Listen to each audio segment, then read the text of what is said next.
Republicans love to talk about local control, big government, except when they have power, and they don't like it when black people have power.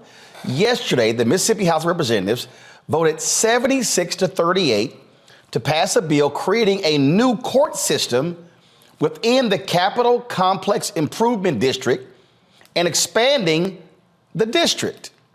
Now, where's the Capitol Complex located in Mississippi? In Jackson, Mississippi, a majority black city.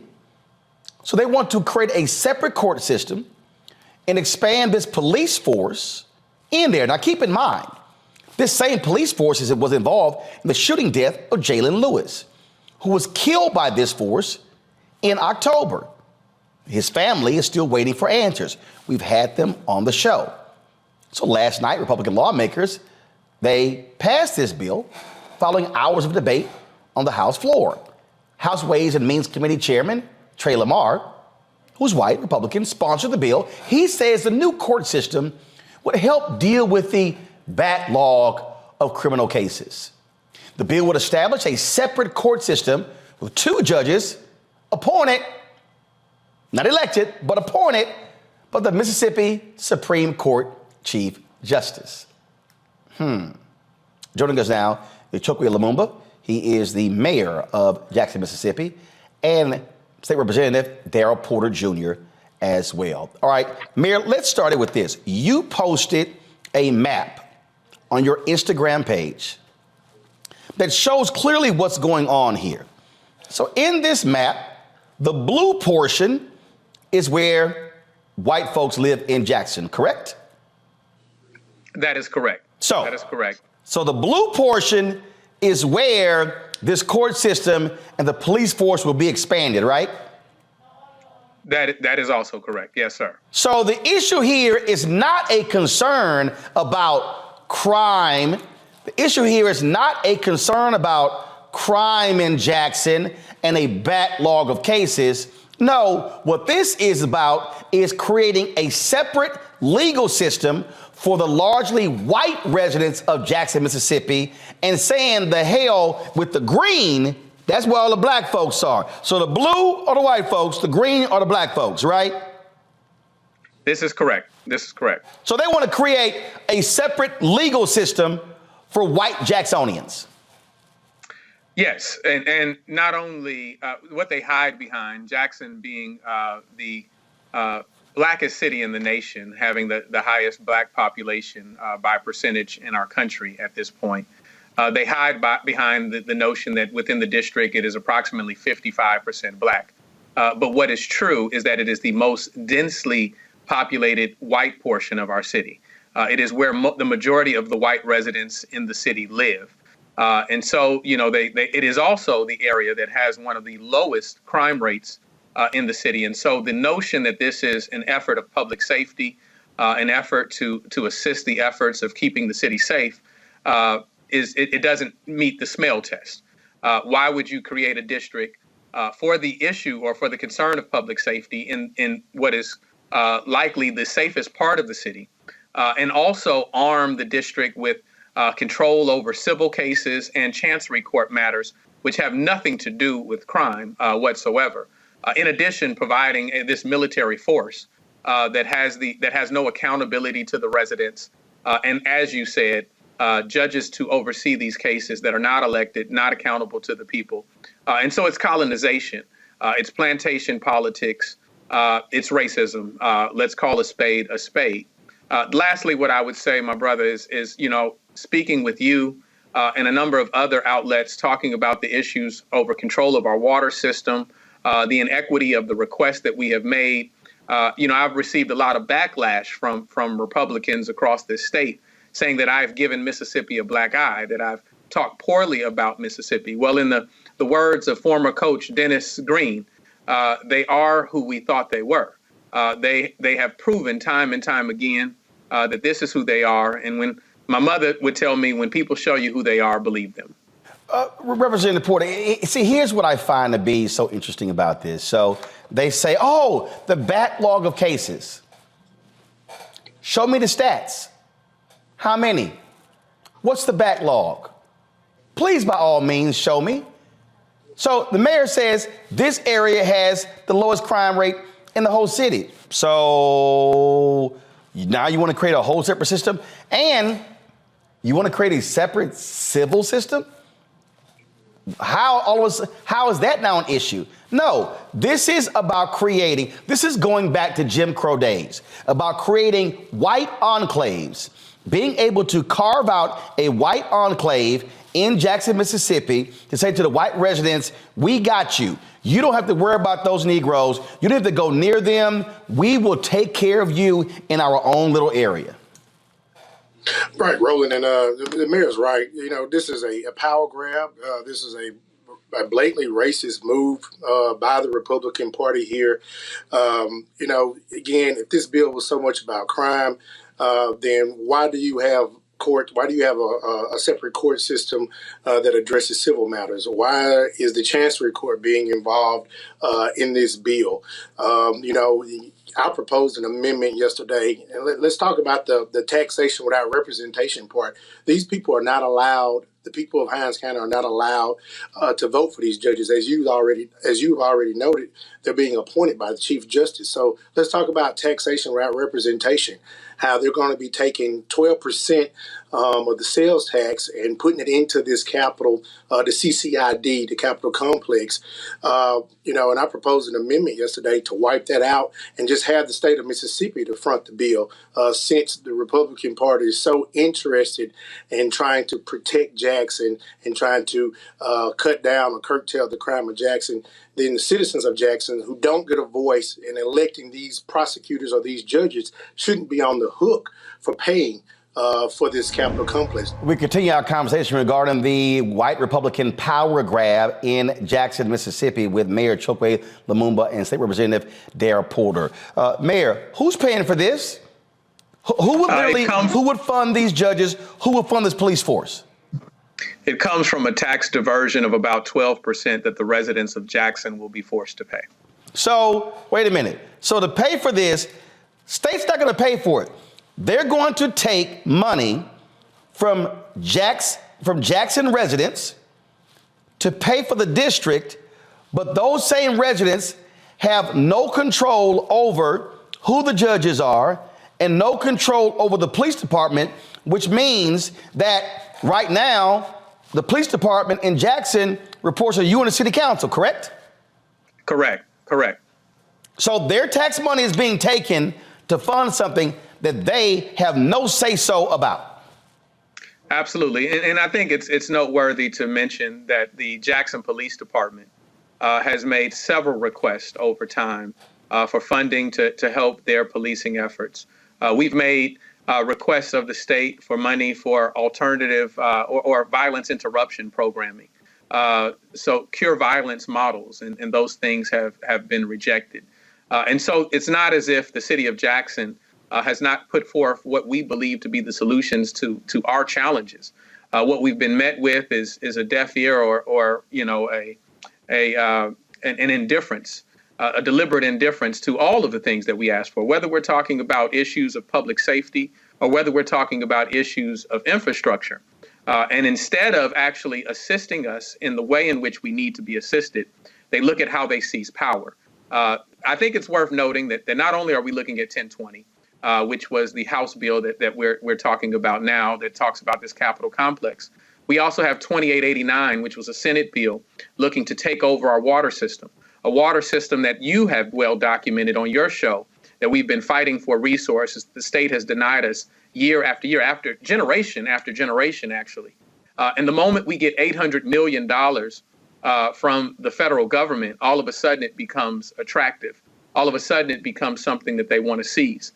Before that, we fought off the threat of a state takeover of our school system, a school system which has a budget similar to the city's budget, in which, it becomes attractive to them to give contracts for who cuts the grass in our schools.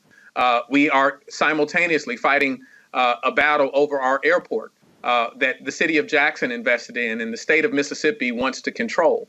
And so this is not something new. This is who they are. Like I said, they are who we thought they were.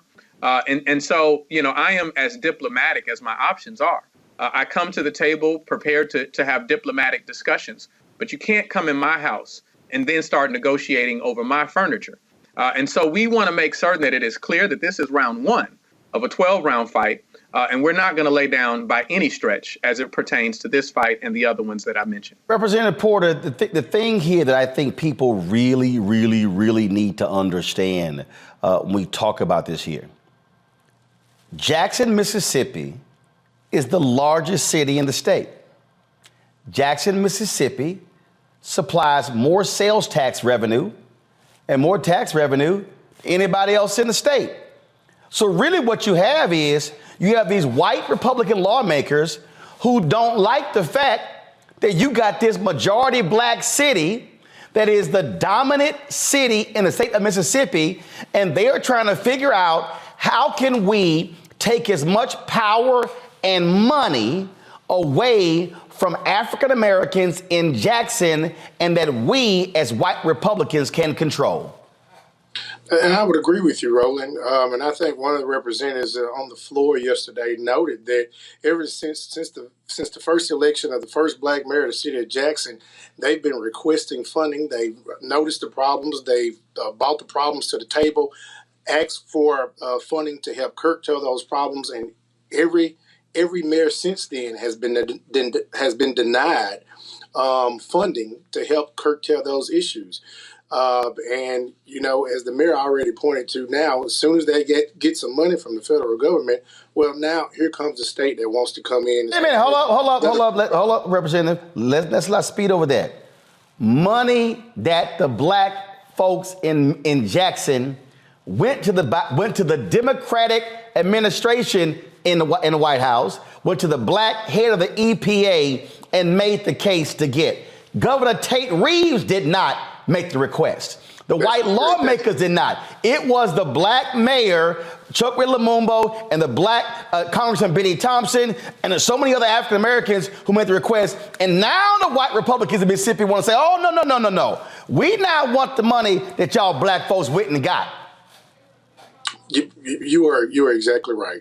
Now, if that is not a blatant display of disrespect and a power grab, I don't know what is. See, Mayor, you're right. We can be diplomatic and we can try to be nice about it. But what this is fundamentally clear. This is white Republican racism, and they do not like the fact that you've got black folks who are Democrat, and they want to subjugate y'all to the control of the state using their power, and they want to sit here, create this white enclave, take resources from black people. And look, I've been getting tweets and emails from people saying the same white Republicans have been denying funding requests for Jackson State for various needs, but handing that money out to the white universities in Mississippi. Absolutely. To take it further, not only have they been neglecting the needs of a city like Jackson and like I said, a willful disregard for our interests. What upset them the most when we saw this torrent of bills that we're now looking at, which are all in an effort to take over, to be a power grab of the city of Jackson, that came following the $800 million. They were perfectly fine with the city of Jackson being suffocated, perfectly fine with denying request after request of the city of Jackson to be met with resources to deal and contend with our issues. When we were able, with agreement with the federal government, in order to have money directly allocated to the city of Jackson for these things that we've been asking the state for decades, that upset them. And that is where there's a bill introduced each and every day that attacks Jackson. Each and every day, I can go through the issues of what they're trying to do, which are a direct reflection of an effort to take a shot at Jackson. And that's only because we were able to secure the resources. I did not have Tate Reeves with me when I went to Washington and met with Senate appropriation staff. Delbert Hosemann, our lieutenant governor, I want to make sure that he gets a part of this, wasn't there. In fact, when I met with him about our needs, met with him about the concerns, he was trying to convince me of a state takeover. And what he said to me, he said, "What do you think?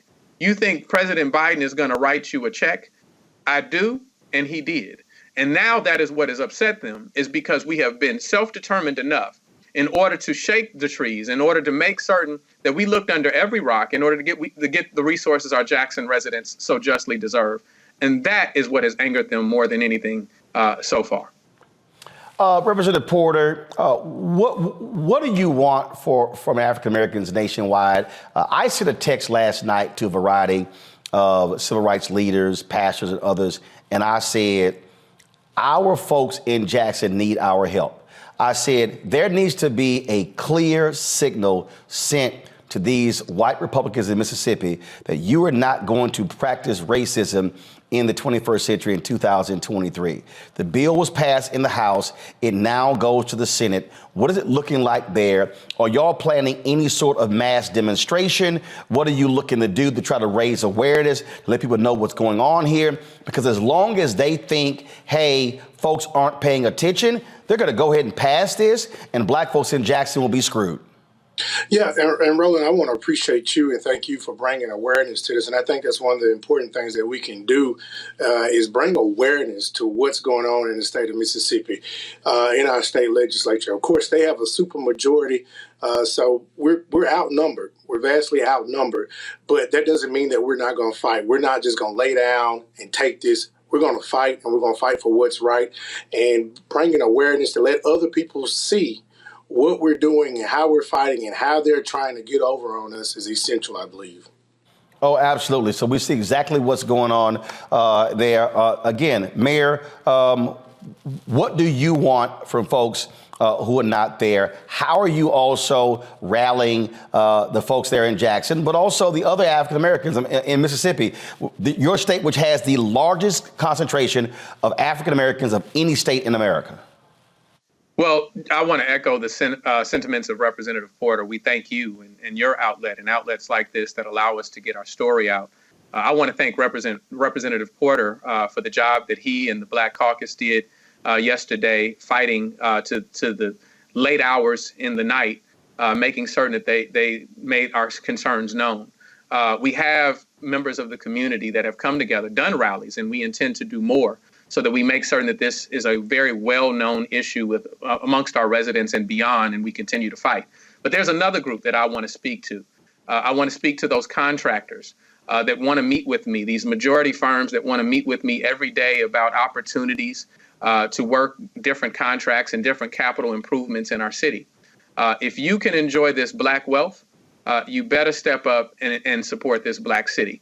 And that's, I want to say that in a very direct way, because it is important that people understand that you can't come into a city of Jackson and profit exclusively and feel that you have no responsibility to the success, to the self-determined nature of that community. And so I want to say that publicly and on your program tonight. Well, I absolutely agree. And they need to, again, let their voices be heard. And I dare say this, the flag in Mississippi was changed when those black ball players said we ain't playing underneath it. I would hope that the black ball players at these other universities in Mississippi will see what's going on and will use their power and say, you dare mess with Jackson, you messing with us, we're not gonna take the field. This is where black folks have got to learn how to use our leverage and our influence and power to be able to affect change. And so that's where also I think spreading the word is critically important. So I thank both of you, the Mayor, Representative Porter. Again, let us know what happens next. Anything we can do, we'll get the word out. I'll be sure to make this a part of my iHeartRadio Black Information Network commentaries. We'll push it out on social media as well, because people need to understand what these racists are doing in Mississippi. And this is a direct attack on black leadership and black people in Mississippi, and they're in Jackson. Thank you. Thank you, Brother Martin. Appreciate it. Thanks a bunch. All right, folks, back to our Roland Mark Unfiltered video in just one moment. When you talk about blackness and what happens in black culture, we're about covering these things that matter to us, speaking to our issues and concerns. This is a genuine people-powered movement. There's a lot of stuff that we're not getting. You get it, and you spread the word. We wish to plead our own cause. Too long have others spoken for us. We cannot tell our own story if we can't pay for it. This is about covering us. Invest in black-owned media. Your dollars matter. We don't have to keep asking them to cover our stuff. So please support us in what we do, folks. We want to hit 2,000 people, $50 this month, raise $100,000. We're behind 100,000, so we want to hit that. Y'all money makes this possible. Checks and money orders go to P.O. Box 57196, Washington, D.C. 20037-0196. The Cash App is $RM Unfiltered. PayPal is R Martin Unfiltered. Venmo is RM Unfiltered. Zelle is Roland at RolandSMartin.com.